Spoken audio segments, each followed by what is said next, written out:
Good morning. This is Sangeeta Luther, TGT Social Science, KV Bilaspur. आज मैं आपको बताने जा रही हूँ हिस्ट्री का chapter number 1, French revolution, France की क्रांति, जो शुरू हुई 1789 में। ये क्रांति क्यों हुई? इस दौरान कौन कौन सी घटनाएं घटी? क्रांति के कारण क्या हैं?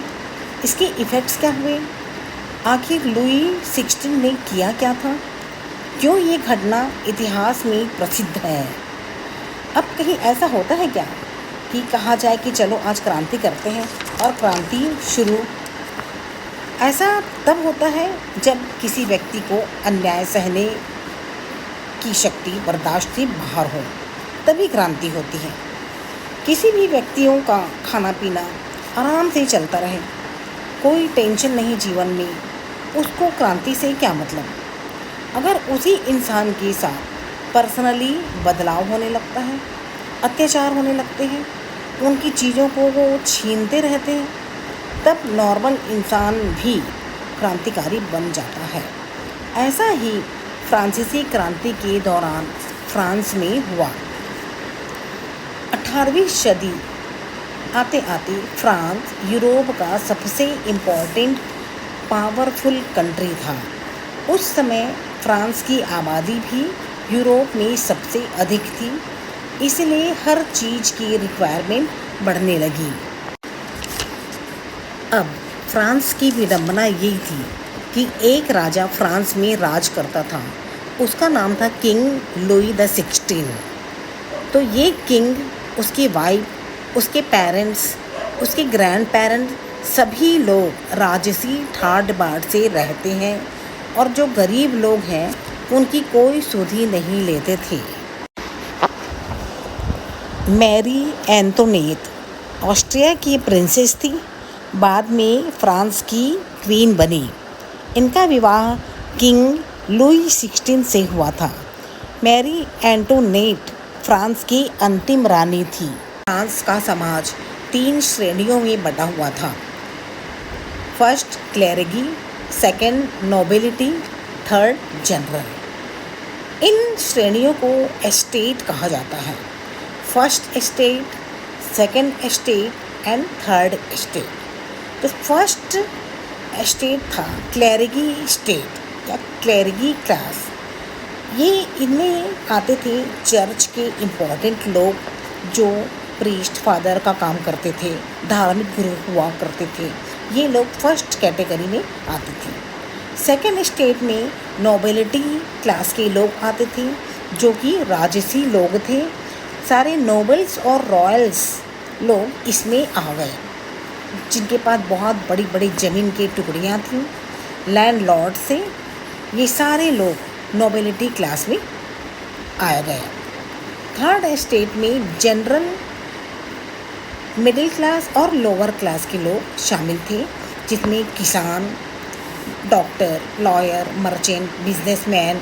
फ्रांस में टैक्स इस प्रकार डिज़ाइन किया गया था कि सारा टैक्स थर्ड एस्टेट के लोगों को देना पड़ता था, क्लेरिगी और नोबिलिटी को नहीं।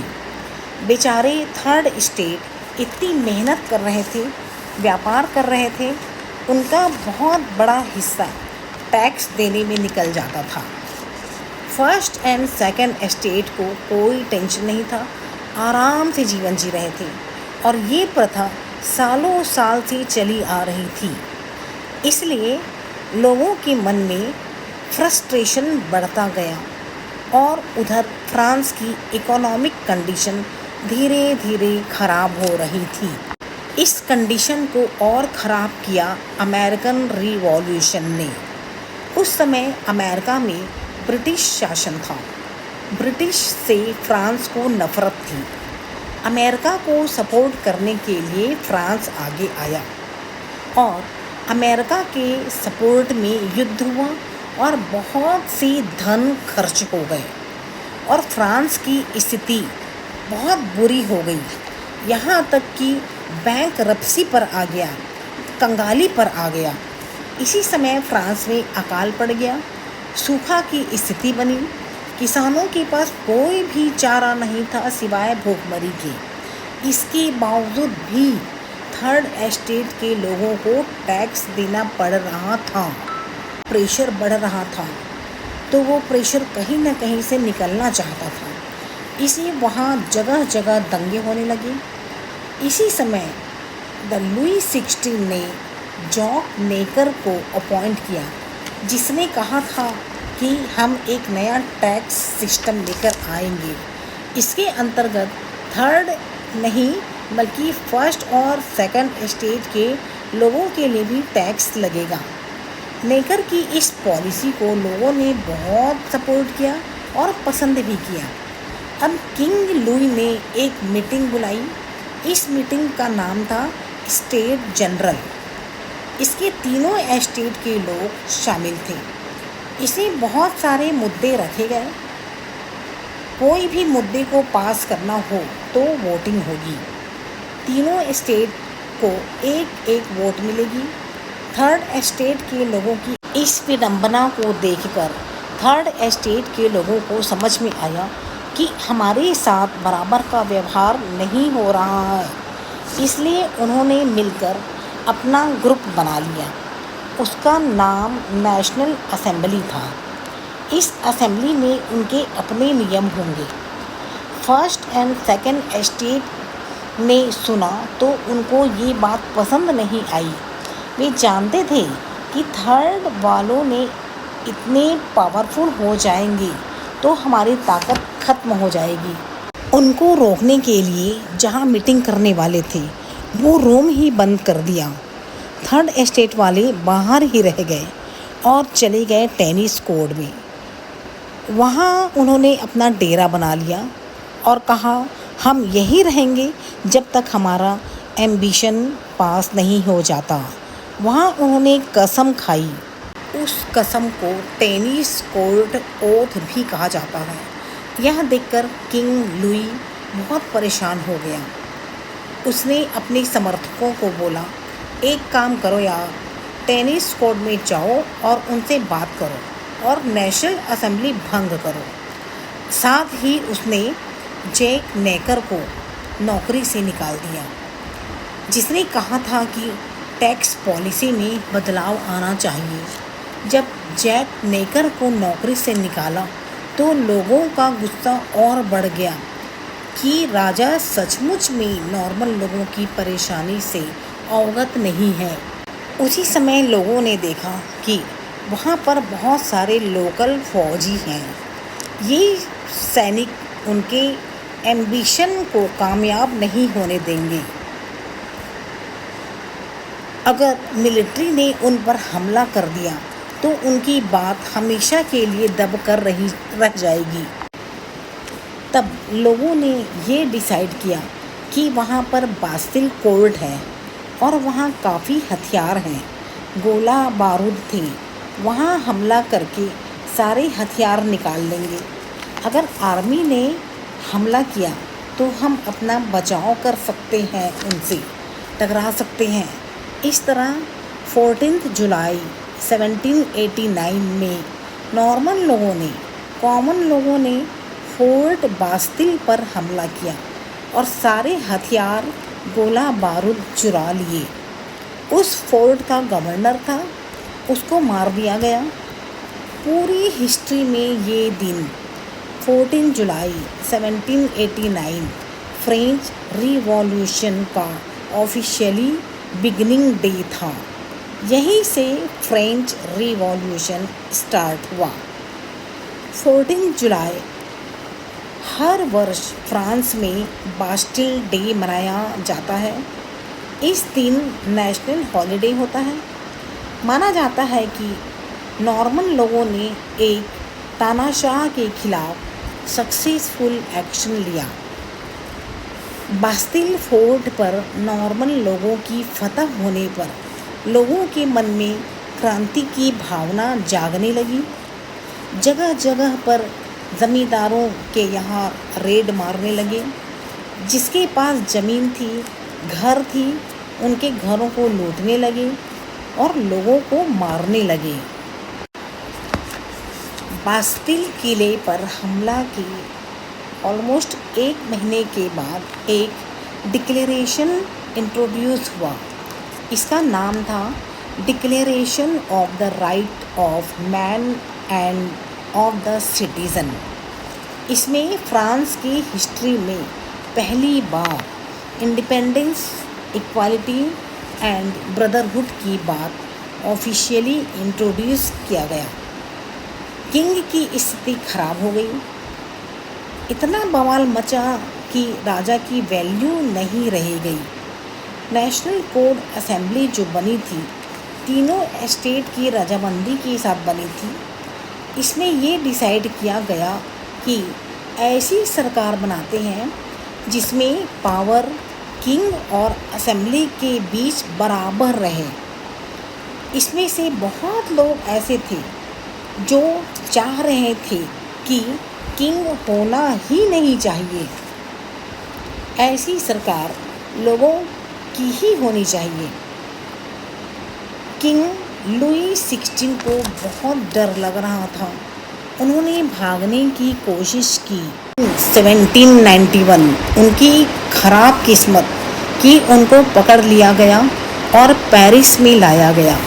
इस घटना से लोगों के सामने इनकी इमेज और ख़राब हो गई। अप्रैल 1792 में यह निर्णय लिया गया कि ऑस्ट्रिया और प्रशिया पर हमला करेंगे, क्योंकि मान रहे थे कि फ्रांस से राजा के समर्थक वहीं भाग कर जा रहे थे। हमला करने का मकसद यह था कि वो देश फ्रांस के लोगों को शरण न दे। अगस्त 1992 को किंग को गिरफ्तार कर लिया गया। क्रांति की भावना बढ़ने लगी। आम लोग ये कहने लगे कि भाई इनके ऊपर केस चलना चाहिए और इनको ट्रायल पर डालना चाहिए। 1 महीने के बाद समर्थकों को भी पकड़ा गया। ऐसे लोग जो रिवॉल्यूशन को मानते नहीं थे, उनका कत्लेआम किया गया। और इसी बीच जन्म हुआ नेशनल कन्वेंशन का। ये संस्था चाहती थी कि देश में किंग होना ही नहीं चाहिए, मोनार्की को पूरी तरह खत्म कर देना चाहिए, किंग का राजसी शासन चाहिए ही नहीं। और जन्म हुआ फ्रेंच रिपब्लिक का। जो नेशनल कन्वेंशन थी, वह सभा जिसने 20 सितंबर 1792 से 26 अक्टूबर 1795 तक फ्रांस पर शासन किया। नेशनल कन्वेंशन को राजशाही खत्म करने के बाद नया संविधान प्रदान करने के लिए चुना गया था। बात होने लगी कि अब कुछ लोगों ने कहा कि किंग को देश के बाहर निकाल दो, कुछ लोगों ने कहा कि इसे मार दो। जो किंग को मारने का समर्थन कर रहे थे उनको जैकोबिन्स कहा गया। इनके स्पेशल ड्रेस कोड थे, पुरुष और महिला इसे पहनते थे। अब जैकोबिन्स कौन थे? ये एक फ्रांसीसी क्रांति के दौरान एक इफ़ेक्टिव पॉलिटिकल ग्रुप था। जैकोबिन फ्रांसीसी क्रांति के दौरान एक स्ट्रिक्ट पॉलिटिकल ग्रुप थे जो 1789 टू 1799 तक एक्टिव रहे और शासन के प्रति अपनी कट्टरपंथी दृष्टिकोण के लिए जाने जाते हैं। ये फ्रांसीसी समाज के कम समृद्ध वर्गों में से थे, जैसे कि छोटे दुकानदार, कारीगर और मजदूर आदि। जैकोबिन क्लब का नेतृत्व मैक्सिमिलियन रॉबस्पियर ने किया था। जैकोबिन क्लब के सदस्य वामपंथी विचारधारा के समर्थक थे और उन्होंने आतंक के शासन को बढ़ावा दिया। जैकोबिन क्लब की जो भूमिका थी वो क्या थी? जैकोबिन क्लब ने फ्रांस में कई राजनीतिक और सामाजिक बदलाव किए। उन्होंने राजशाही को समाप्त किया और फ्रांस को एक गणराज्य घोषित किया। उन्होंने सभी नागरिकों को वोट देने का अधिकार दिया। उन्होंने चर्च की संपत्तियों को जब्त कर लिया और कुलीनों की संपत्ति किसानों के बीच बांट दी। उन्होंने युद्ध के दौरान सैनिकों को भर्ती किया और फ्रांस के लिए आवश्यक आपूर्ति जुटाने में महत्वपूर्ण भूमिका निभाई। जैकोबिन क्लब ने फ्रांसीसी क्रांति के दौरान महत्वपूर्ण प्रभाव डाला और बाद में उनके कई सदस्य आतंक के शासन के कारण मारे गए। अब लुई 16 जो किंग थे, उनके नाम पर छोटा सा केस चला और उनको ट्रायल पर भी डाला गया। यह अभियोग की सुनवाई हो ही रही थी कि क्रांतिकारी उतावले हो गए और 21 जनवरी 1793 को किंग लुई 16 को गिलोटिन से गला काट दिया गया। गिलोटिन एक प्रकार की मशीन थी जिसमें ऊपर से मेटल का ब्लेड गिरता था और गला कट जाता था। इधर जब नेशनल कन्वेंशन बनी थी वो दो हिस्से में बटी थी, एक रेडिकल ग्रुप और दूसरा मॉडरेट ग्रुप। रेडिकल ग्रुप के विचार थे कि कोई किंग होना ही नहीं चाहिए और मॉडरेट ग्रुप के विचार थोड़े लिबरल थे, उदार थे। किंग के मरने के बाद रेडिकल ग्रुप का पलड़ा भारी होने लगा। उन्होंने सोसाइटी में बहुत सारे चेंजेस किए, यहाँ तक कि नया कैलेंडर इंट्रोड्यूस कर दिया जिसमें महीनों के नाम बदल दिए कि फ्रांस में क्रिश्चियनरी को ख़त्म कर दें, चर्चिस को बदलकर टेम्पल ऑफ रीज़न कर दिया, जो नॉर्मल खाने पीने के बर्तनों पर देशभक्ति के चिन्ह प्रिंट होने लगे। सबसे स्पेशल बात यह थी कि उन्होंने एक कमेटी बनाई। इस कमेटी का नाम था the committee of public safety. नाम तो सेफ्टी था लेकिन उनका काम था कि जो रेडिकल को समर्थन नहीं देते थे उनको पकड़ पकड़ कर गिलोटिन में मारते गए। किसी को थोड़ी भी राजा के प्रति सिंपैथी थी उनको पकड़ पकड़ कर गिलोटिन में डालते थे। रेडिकल ग्रुप की इन हरकतों से डर का माहौल फैला, लोगों के मन में दहशत भर गई। जो इस रिवॉल्यूशन के आदर्श को नहीं मानते हैं उनको मारते गए। इसलिए इस काल को रेन ऑफ टेरर कहा गया, मतलब आतंक का युग कहा गया। इसका पीरियड था 1793 टू 1794, ये 2 साल आतंक का युग कहलाया। यहाँ तक कि नोबल्स के साथ साथ किंग की वाइफ क्वीन मैरी एंटोनेट को भी मारा गया क्योंकि वो बहुत ठाट बाट में रहती थी। लोग उससे नफ़रत करते थे, नॉर्मल लोगों से बिल्कुल कनेक्ट नहीं होती थी। हालत इतने ख़राब थी कि ऐसा कहा जा रहा था कि पड़ोसी की शिकायत कर देने से मात्र उनका गला काट दिया जाता था। लोग डरने लगे थे। इस पीरियड रेडिकल का सबसे इम्पोर्टेंट व्यक्ति था जिसके ऑर्डर से ये सब हो रहा था, उसका नाम था मैक्सिमिलियन रॉबस्पियर। ये फ्रांसीसी लॉयर और पॉलिटिशियन थे, नेशनल कॉन्स्टिट्यूशन असेंबली और जैकोबिन क्लब के सदस्य थे। इनके करीबी भी इनसे डरने लगे, तो ऐसे डर के माहौल में कंट्री चलाना मुश्किल हो सकती थी। अब समय ने पलटी मारी। अब रॉबस्पियर के करीबी लोग ने डिसाइड किया कि रॉबस्पियर को भी पकड़ना चाहिए। अंततः 20 जुलाई 1794 में रॉबस्पियर को न्यायालय ने दोषी ठहराया और गिरफ्तार करके अगले दिन गिलोटिन पर डालकर गला काट दिया गया। डेथ के बाद जो डर का माहौल फैला हुआ था कि लोगों ने डर के खिलाफ फिर क्रांति की। इस क्रांति को कहा गया थर्मिडोरिन रिएक्शन। अब जो मॉडरेट ग्रुप के लोग थे जो अत्याचार से बच गए थे उन्होंने रेडिकल्स को मारना शुरू किया। इस टाइम को द वाइट टेरर कहते हैं। अगस्त 1795 में नई प्रकार की संविधान को जन्म दिया। उसका नाम था द डायरेक्टरी।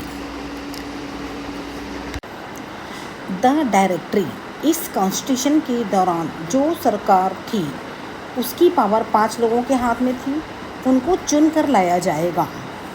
यहाँ की नोबल्स और रॉयल्स ने आवाज़ उठाई कि इस तरह की सरकार ठीक नहीं है। ऐसे लोगों को शांत करने के लिए एक मिलिट्री लीडर को भेजा गया। इनका नाम था नेपोलियन बोनापार्ट्स। नेपोलियन ने उनको शांत कर दिया। इनकी सक्सेस को देखकर वहाँ की सरकार ने उनका प्रमोशन कर दिया, उसको बना दिया जनरल। अब ये महाशय विदेश चले गए युद्ध करने और आसपास के देशों को जीतने लगे। यहाँ की डायरेक्टरी गवर्नमेंट थी वो खूब करप्शन करने लगी। सरकार की इमेज नीचे नीचे आने लगी। दूसरी तरफ नेपोलियन की पॉपुलैरिटी बढ़ने लगी। एक के बाद एक जंग जीतने लगा। लोग उसकी पूजा करने लगे। नेपोलियन के दिमाग में एक आइडिया आया कि क्यों ना मैं कंट्री को लीड करूं। फिर नेपोलियन ने 9 नवंबर 1799 को एक तख्ता पलट ऑर्गेनाइज किया और गवर्नमेंट को टेक आउट कर लिया और खुद बन गया फ्रांस का पहला कौंसिल, फर्स्ट कौंसिल बना। डायरेक्टरी गवर्नमेंट को हटा दिया और खुद को फ्रांस का डिक्टेटर बना दिया। नेपोलियन के इस तख्ता पलट को जो नवंबर 9, 1799 को हुआ था, इस पॉइंट को फ्रेंच रिवॉल्यूशन का एंड माना जाता है और शुरू हुआ नेपोलियन का डिक्टेटरशिप। नेपोलियन ने आसपास के देशों पर हमला शुरू किया। सुपीरियर मिलिट्री प्लानिंग स्ट्रेटजीज के द्वारा जीत हासिल भी हुई और होती चली गई। आने वाले बहुत सालों तक यूरोप के फ्रांस में नेपोलियन का दबदबा मेंटेन रहा और इस पूरे समय को नेपोलियनिक एरा भी कहते हैं। बहुत लड़ाई करवाई, फ्रांस का दबदबा भी बना था। नेपोलियन बोनापार्ट ने दुनिया में एक फेमस मिलिट्री लीडर के नाम से मशहूर हो गया। इस फ्रांसीसी क्रांति ने केवल फ्रांस को ही नहीं अपितु समस्त यूरोप के जनजीवन को अस्त व्यस्त कर दिया। फ्रांसीसी क्रांति को पूरे विश्व के इतिहास में मील का पत्थर कहा जाता है। अन्य देश भी राजशाही से मुक्ति के लिए संघर्ष करने लगे। नमस्कार, मेरा ये वीडियो लेक्चर कैसा लगा ज़रूर रिस्पॉन्स कीजिएगा। Stay connection, keep learning. Thank you very much. Bye bye.